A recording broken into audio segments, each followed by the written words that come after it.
Here's a college football preview for the Washington State Cougars. They rank number 74 on my list of several Group of 5 teams and the entire Power 4. The season outlook, not great. But let's get into it, talk about some of the star players that the Cougar fans are going to have to rally around if there's going to be some victories to be had. For starters, Angel Johnson, running back. He's going to come in and be the starter. Last year, 675 rushing yards. I think he'll end up being the bell cow back here for this offense. I predict he'll have about 900 yards on the season. And then with the wide receiver core, Josh Meredith. He is the leading returning receiver for Washington State last year. I think he's going to have a big role in this offense. Overall, this team loses a ton of production on the ground and in the receiving game, Kyle Williams being one of those guys that goes to the NFL. So overall, Josh Meredith is going to have to step up, become the number one wide receiver for this team. I think he can do it, but he's going to have to produce far beyond what he was doing last season to become the impact guy to win football games. Now, flip that to the defensive side of the football. Tucker Large, who I will talk about in just a little bit, where he came from last season, last 2 seasons, 7 interceptions. He is a guy that changes the course of football games. I truly believe that he is going to be the best defensive player on this defense. The South Dakota State train coming in for Washington State is massive. And so those players overall throughout the offense and defense are going to have major roles, but Tucker Large is probably going to have the biggest of all of those. Now, let's go ahead and get into the storyline that I want to talk about, the South Dakota State train. That's Jimmy Rogers, head coach there for 2 seasons. He went 27-3, won a national championship. Now, I think he's using the Washington State job as kind of a hop job to get into the Power 4. But what Washington State needs to focus on now as a school and organization and a fan base is not making a bowl game. It's winning the Pac-12. Next season, the Pac-12 will be an actual conference recognized by college football and eligible for the playoffs. All they have to do is win enough games to win their conference, go maybe 10-2, 11-1 in the regular season, win their conference and be a top 12 team, and they'll get into the playoffs. Washington State is more than capable of that. They had several relevant seasons in the Pac-12. Now you have far lesser competition. No offense to all the Mountain West teams coming in, but that's not USC, UCLA, Utah, this, that, and the other. So Washington State has got to focus on winning all of their games in the next few seasons because they want to establish themselves on the recruiting trail and in the transfer portal as one of the teams who can shoot for the playoffs, being an outside team. Think Arizona State last year. Nobody was thinking that they would get to the college football playoff. Nobody really thought they were going to win more than 4 or 5 games, and they did the exact opposite. They dominated the regular season, they won their conference, and then they went into the college football playoff and gave Texas one hell of a ride. Washington State over the next 5 or 6 seasons can be that team, but it has to start in year 1 with Jimmy Rogers and a lot of these South Dakota State transfer players. This is the year to get it started. So let's talk about the losses and additions to this roster from last season to this year. On the losses side of things, of course, the offense takes massive hits. The production is basically gone in the running game and the passing game. First, John Mateer affects both of those. 3,000 passing yards, 1,000 rushing yards. I think he had over 40 total touchdowns.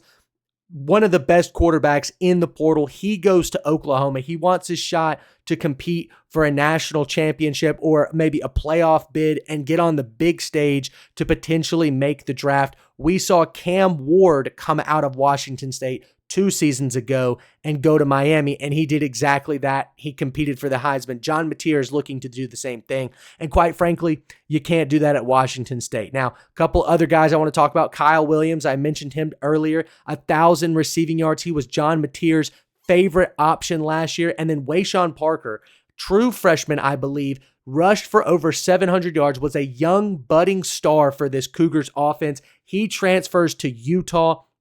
They obviously needed a running back this upcoming year, and he fills that gap perfectly, grabs some more NIL money. So Washington State at the bottom of the barrel here in the group of 5 Power 4 teams that I'm ranking, and it's because of all of these unbelievable talents that they ended up losing.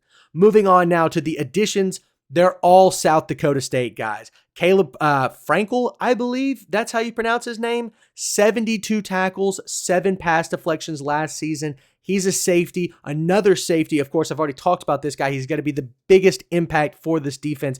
Tucker Large, once again, 7 interceptions in the last 2 seasons. I think he's one of Jimmy Rogers' favorite players. And then on the offensive side of things, I've already mentioned this guy as an impact player, a star for this offense. It's Angel Johnson. Yes, 675 yards is, not something that you decide to write home about, but I think he's going to have a much increased workload here with the Washington State Cougars. And this is not a team that's going to be that pass happy, considering that you lose John Mateer, a borderline gunslinger. When you lose a player like that, you want to reestablish the run. And I think Johnson's going to be the one that kind of gets that ball rolling. So moving on into a couple more storylines that I want to talk about for this Washington State team. Weathering the road is going to be the main focus for how this team wins games.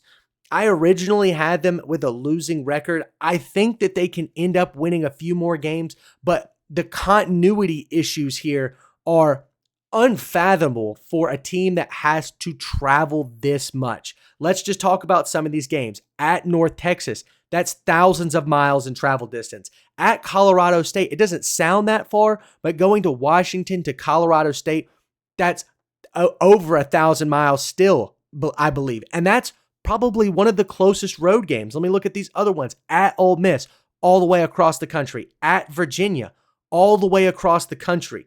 At James Madison in Virginia, all the way across the country.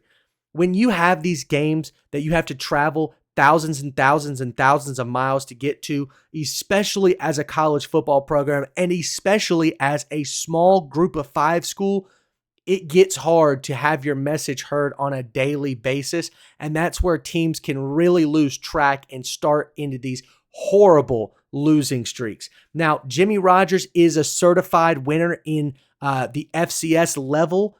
Can he translate that to Washington State? I think that he can, but it's gonna have to be with wins early on in the year. And so that moves me into my second part of this, is that winning is the focus this year. 18 of the 22 projected starters on offense and defense are seniors. They are not trying to, quote unquote, develop young talent on the field during the game this season. They're out for wins. I think that's extremely important to establish a winning culture at Washington State in your first year if you're Jimmy Rogers. Maybe it's enough to get you another job already, but usually FBS programs at the higher level in the Power 4 are going to want to see you repeat your success over and over and over again at the Group of 5 level before they decide to get you a job at an Ole Miss, an Oklahoma, a Ohio State. Big time programs want to see Group of 5 coaches do it over and over and over again, and that's winning. So with that being said, 18 of the 22 starters are going to be seniors, and they're not going to be able to come back. That tells me that Washington State is laying the chips down on the table. They're laying their cards down. They're letting everybody see their hand. It's time to win, and win now. With this schedule, it's extremely tough. Let's go into it. The first thing I want to talk about with this schedule is the X Factor game. And like I said, Washington State with this brutal road schedule is going to be looking to win early. And that game that I'm thinking is going to be a tough one to win is at North Texas. Yes, North Texas loses Chandler Morris and several other guys in the transfer portal, but the main thing that I want to talk about here is the travel distance here for Washington State. North Texas is not out of the wheelhouse of Washington State. I don't think that the two are canyons apart in terms of talent. Is Washington State a better team? Most likely. There's a lot of portal guys coming through that it's kind of yet to be determined who's the better team, but I would give the edge to Washington State. But the fact that they have to travel all the way to North Texas, that stadium is kind of underrated. They can make some noise in there. I think North Texas can pull it off. To me, this is a 50-50 game. It's the third game of the year, and it's the best test on the road that you're going to see for quite some time. I think Colorado State is going to be tougher than a lot of people remember. Colorado has struggled at Colorado State. Washington State could definitely do the exact same thing. So you want to get those wins established early. That North Texas game, to me, is going to be the difference in whether or not you make a bowl game. So moving into the actual schedule, let's break it down and go win and loss each game. I think the first game is Idaho. Win. I'm not going to sit here and try to debate whether or not Idaho can pull off the upset. It's at home. It's Washington State. They are an FBS program. They are capable of winning this game. I think that they will. San Diego State, another tougher opponent, especially if it was like a few years ago. But San Diego State, as of recently, has not been the consistent contender in the Mountain West that they usually have been. Usually they can match up against Boise State pretty evenly, and Washington State is just a tier above that. Right now, though, I do think Washington State has kind of stooped below that Boise State level. San Diego State could pull off the upset, but I'll give the home field advantage to be the X factor of this game, and that's why I've got Washington State winning it. Next game at North Texas, the X factor game that I'm talking about here. Jimmy Rogers is going to have this one circled on his calendar, in my opinion. That's going to be a win for Washington State. I think that they'll prepare really well for that because next week is rivalry week versus the Washington Huskies. This is going to be a really tough matchup. Yes, Washington is going to be missing Will Rogers, their starting quarterback from last year, but I don't think that they're going to miss a beat. Jonah Coleman, I believe the running back for Washington, is going to run all over this Cougars defense. Washington will take that one.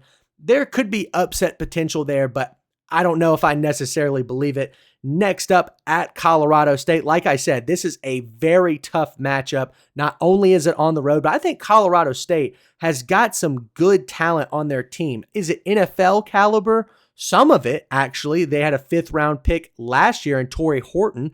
That's on this Colorado State team. They're a very loyal organization behind their head coach. I think they'll be motivated to win this game as a new entrance into the Pac-12 comes next season for Colorado State. They're going to be looking to make an early statement, and I think they'll get that right there. So that's a loss for Washington State. The losses keep coming. The next 2 games at Ole Miss, at Virginia.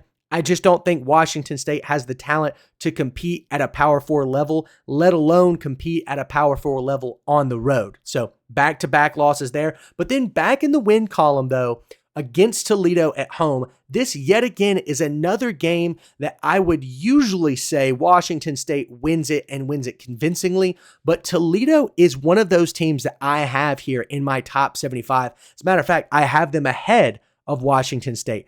But Midwest, East Coast teams do not play well on the road going into the West Coast.